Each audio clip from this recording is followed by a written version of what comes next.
association of local groups working with producers and consumers to land management. It is a long story of sense making.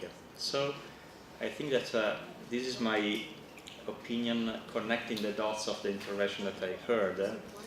What is important is not only to see, we do need engineers, we do need a very hard economic structure, so we need the logistic, everything connected about the hardware of the food system.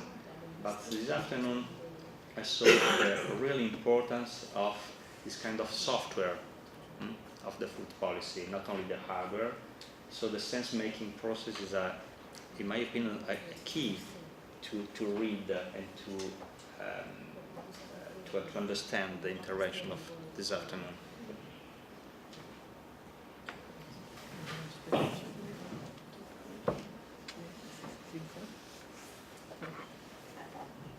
don't think I didn't answer your question. Would you pose your question again? Would you tell me your question again? Yes, my question. We get a little bit of a moment because we needed to hear it from you. My specific question is, after seeing how important it is to meet the reduction, meat consumption reduction, it's how to put it in the middle of the food policies in the cities and also in the departments. So I'm in New York, and you heard referenced that we are starting to work on this. I wouldn't say we're very far along. And there are, I think one of the things we felt was important in the Meatless Mondays, trying Meatless Mondays. I mean, there's been conversations that have been going on about this at least for 4 years that I'm aware of. And it is, it's complicated, but not complicated. Nothing's complicated ultimately if people want to do it. It's just a question of how much shorter of a time it'll take. So procurement often takes a long time to change. What we've ordered and put orders for in a city are as large as ours. Sometimes we can't turn off the spigot right away, but we can get there. So one of the things that's important to us is that there are 15 schools now in Brooklyn that have added, and there are previous schools that had done this, but there were 15 schools added in a big chunk one time, and now have Meatless Mondays. And it was important to us that the school communities in question opt in. One of the big issues around food policy in New York City is when do we tell people they can't eat something, and when do we offer it as an option and encourage people. I think we've talked a little bit about the role of when do we say no, and when do we say, we're not buying this anymore, and when do we say, or when do we pass a soda tax, all those kinds of things. When do we use carrots and when do we use sticks in food policy? So in this case, we've decided that it should be more of a carrot approach at this point. And I think it will be helpful because these things tend to be contagious in a sort of a disease model way, maybe not a good analogy to use in this context. But that if it's going well, that it will be continued to be adopted. And we find that often in food policy, if we mandate something, we get an opposite reaction. We get a resistant reaction. We'll see how it goes with this one. I mean, I'm sure there are plenty of people that would love us to mandate that we would have Meatless Mondays in every one of our schools starting on Wednesday, which is when school starts. I'm not sure that that's going to be the most successful way to do it. But I think we're interested in and hopeful that more schools will be interested in this, yes. So that's some of an answer.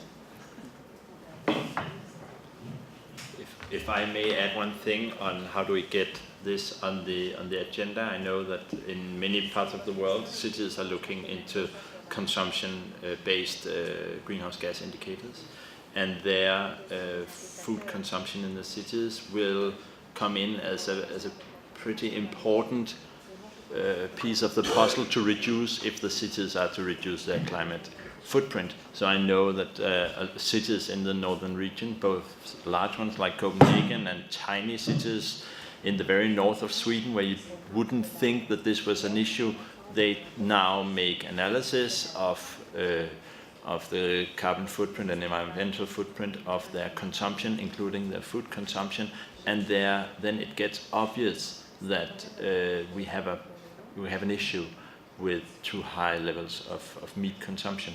And then it's brought to the political attention that, okay, if we are to make some climate action, this is a good starting point. And I think many of these analyses are just starting off these years. So if there are people here also from the international scientific or NGO society that can contribute into these analyses, they are taking off right now, and maybe that could be a place to where researchers, NGOs and the cities could meet, because you have quite a lot of experience in working with this, whereas some of the cities perhaps don't have. And I know also many cities go together to do these kind of analysis because it's new to them to make these analysis. So that could also be something. I know it's something that's been working on in the Milan Urban Food Policy Pact and in C40, but yeah, I hope more work will be done, because it can move the political discussion to get the calculus right behind the decisions. There's one more comment on your right. Sorry, of course. Oui, sur cette question du repas sans viande, ce que je voudrais dire, c'est que, par exemple, je fais le parallèle avec le bio. Aujourd'hui, les parents nous demandent de plus en plus de produits bio. Donc nous avons cet objectif, nous, à 50%, mais bien sûr, c'est plus de bio sans que ça coûte plus cher. Actuellement, il faut savoir que nous, le repas, il est facturé minimum à 1,75 € et jusqu'à 4,95 €. Mais le coût de ce repas pour la collectivité, il est de 10 €. Donc c'est un vrai engagement politique, une vraie volonté de ne pas augmenter et de donner des bons produits. Mais aujourd'hui, quand on fait ce repas sans viande, on voit que des parents n'inscrivent pas les enfants, malheureusement.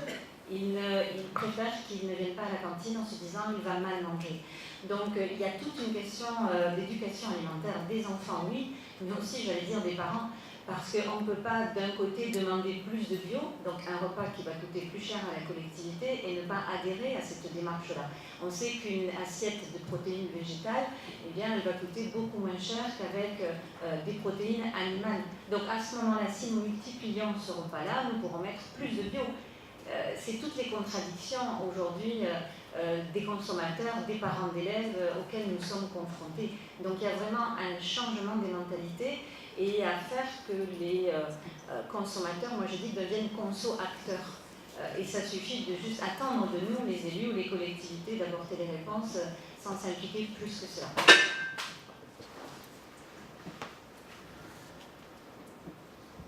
We were speaking about the meals, the collective meals, and Meatless Monday. And I was telling you about this bio products that parents want.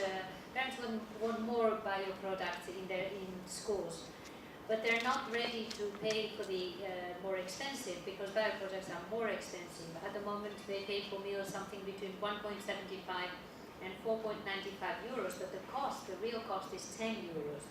So it's very important to have a very strong will in order to provide good food, because we have to take into account that it will be more expensive.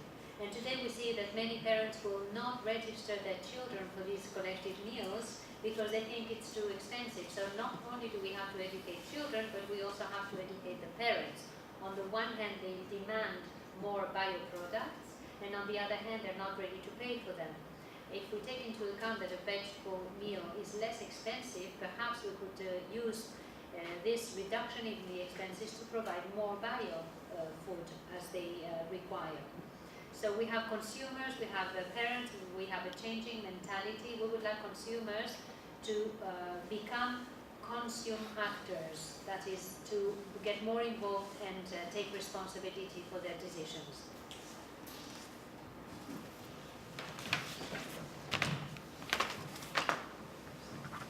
Okay, I think we are wrapping up. So thank you for all our fantastic speakers, and thank you for our panelists. Our experts, and I understand there's a bus awaiting us all to go to the mayor's reception at the port. So thank you very much for kickstarting of the this week, and see you soon.